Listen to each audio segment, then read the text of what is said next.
Bonjour Bernard, j'ai vu que vous aviez regardé ma proposition de loi pour encadrer les dérives du survivalisme et que vous l'aviez même longuement commenté dans une vidéo sur YouTube.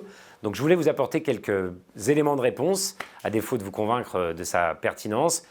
J'aimerais quand même qu'on puisse en parler un petit peu. Un diabète, cancer, tout ce que tu veux. Voilà. Mais bon, c'est pas de ça qu'on parle. Alors, exposé des motifs. Mesdames, Messieurs, le 11 août 2020, Ulysse Tran Han Duong, un jeune homme de 25 ans, qui se destinait à une carrière militaire. Donc ça déjà, il se destinait à une carrière militaire. Donc le mec déjà, c'était pas un mec de gauche, tout comment on peut dire, c'était pas un fragile quoi, tu vois, c'était pas un sous-vitaminé fragilisé. Hein. Alors d'abord, je voudrais quand même vous dire, Bernard, que tous les mecs de gauche ne sont pas des sous-vitaminés qui ne peuvent pas embrasser de carrière militaire. Vous savez, il y a des gens dans l'armée et dans tous les corps de métier qui défendent les valeurs de gauche, parce que les valeurs de gauche, finalement, c'est juste d'accepter que chacun puisse se lancer dans la carrière qu'il veut, qu'on ait un tout petit peu plus de solidarité dans ce pays. Donc je voulais d'abord vous remettre cette petite précision avant qu'on entre dans le détail de ma proposition de loi. San Giorgio,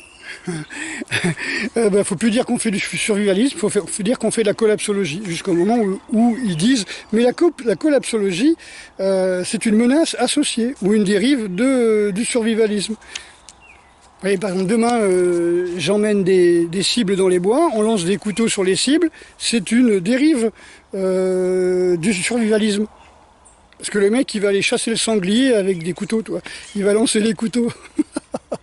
Alors le problème, Bernard, c'est pas le survivalisme en tant que tel, c'est effectivement que des gens, peut-être comme vous, peut-être comme d'autres qui finalement emmènent, comme vous le dites, d'autres personnes dans les bois pour jeter des couteaux sur des cibles, n'ont peut-être aucune formation pour le faire. Vous êtes peut-être un excellent lanceur de couteaux, Bernard, mais ce serait bien qu'on en soit certain avant que vous fassiez faire ça à d'autres. Ce serait bien que vous ayez un certificat professionnel, quelque chose qui permette de rassurer ceux qui viendront s'entraîner dans les bois avec vous.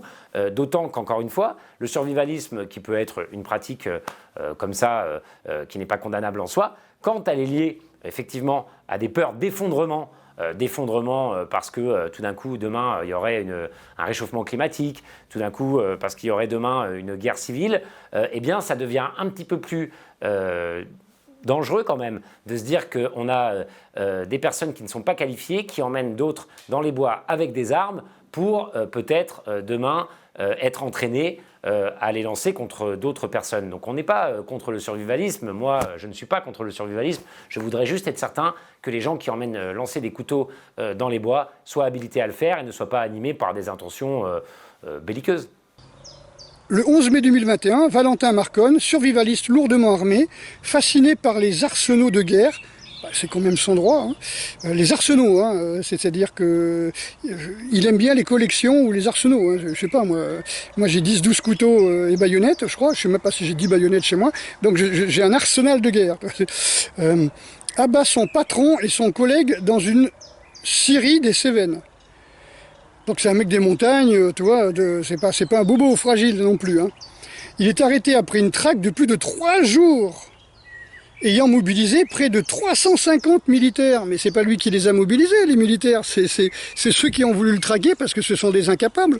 Voilà, et donc il aura fallu 350 militaires parce qu'il n'y a pas d'informateurs. Alors peut-être que s'il a fallu 350 militaires, c'est que le mec, s'il n'était pas si dangereux que ça, qu'il avait des amis dans le coin pour le protéger. Alors, pour Valentin Marconne, que effectivement vous évoquez dans votre vidéo, Bernard, on parle quand même de quelqu'un qui a abattu son patron, qui a tué des gens. Et effectivement, il est difficile quand on est représentant de la nation de ne pas faire le lien entre quelqu'un qui est passionné par les arsenaux de guerre. Vous-même, vous évoquez avoir détenir des armes chez vous. J'espère vraiment que vous avez les permis nécessaires pour le faire. Et de ne pas faire un lien entre cette passion pour les armes, cette finalement approche, vous dites que ce n'est pas un fragile. Moi, je ne sais pas trop ce que vous voulez dire par là. Est-ce que, en fait, à vos yeux, il faut pour pouvoir être un citoyen, un homme, que sais-je encore, forcément avoir des armes et être capable de finalement s'en servir quand quelque chose ne vous convient pas. J'ai un petit peu peur de ce que vous voulez dire par là, Bernard, et Valentin Marconne, c'est très grave ce qu'il a fait, c'est très grave. Et si c'était quelqu'un effectivement d'entraîné, donc vous comprenez que nous, représentants de la nation, on essaye de s'assurer que les gens qui manient les armes, qui s'entraînent, ne soient pas des gens qui ont une fascination pour des idées, pour le fait d'utiliser ces armes, parce qu'après, ça peut donner des choses aussi terribles que les drames qui ont suivi l'affaire Valentin Marconne, les assassinats qui ont été réalisés, et ça oblige effectivement l'État à se mobiliser face à des individus aussi entraînés en déployant l'armée pour les retrouver. Et je ne crois pas que ce soit quelque chose qui soit qu'il faille encourager, en tous les cas, Bernard. Donc en fin de compte, la médiatisation de ces tragiques exemples, aussi différents que significatifs, ça pourrait être différent, ils sont différents, hein. Ils n'ont rien à voir les uns avec les autres d'ailleurs, a permis de mettre en lumière et d'appeler l'attention sur le danger causé par le manque de contrôle et d'encadrement de ce type de pratiques aussi diverses que méconnues.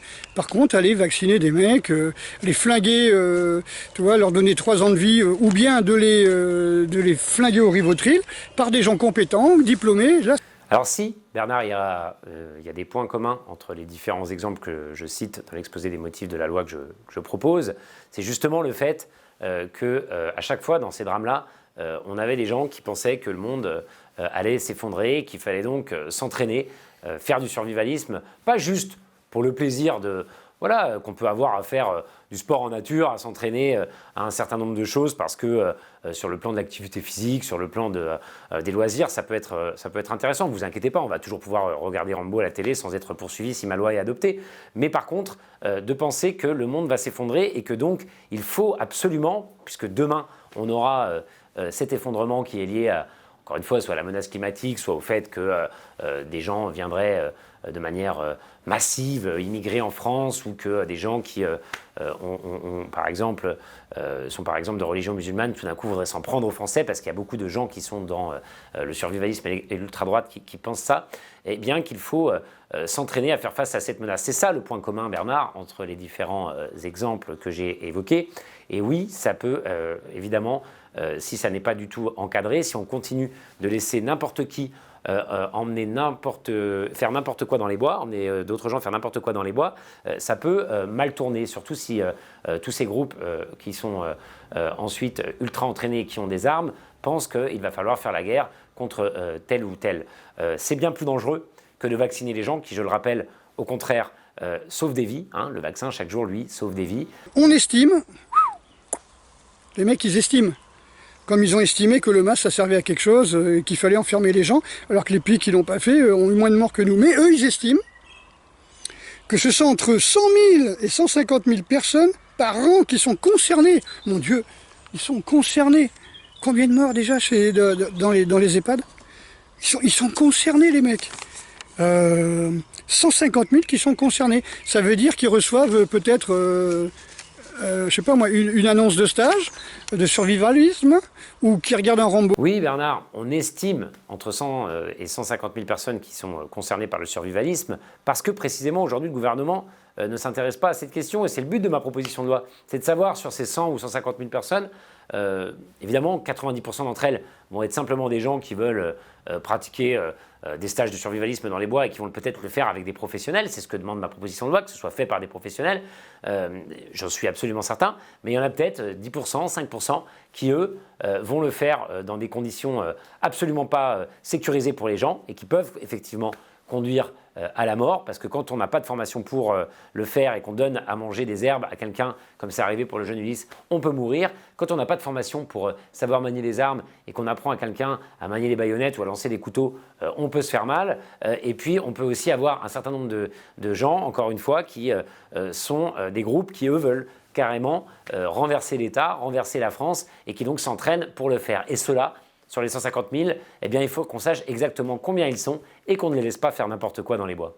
Alors, dans un délai de 6 mois à compter de la promulgation, ça c'est l'article 1, dans un délai de 6 mois à compter de la promulgation de la présente loi, donc le mec il y croit, hein, Le gouvernement remet au Parlement un rapport dressant un état de lieu exhaustif de la mouvance dite survivaliste, de son développement, des dérives constatées et des menaces associées. Donc en fin de compte, ça veut dire que déjà ils sont en train de compter qui c'est qui fait du survivalisme ou non, pour que quand ce sera voté, dans les 6 mois, tout soit déjà fiché.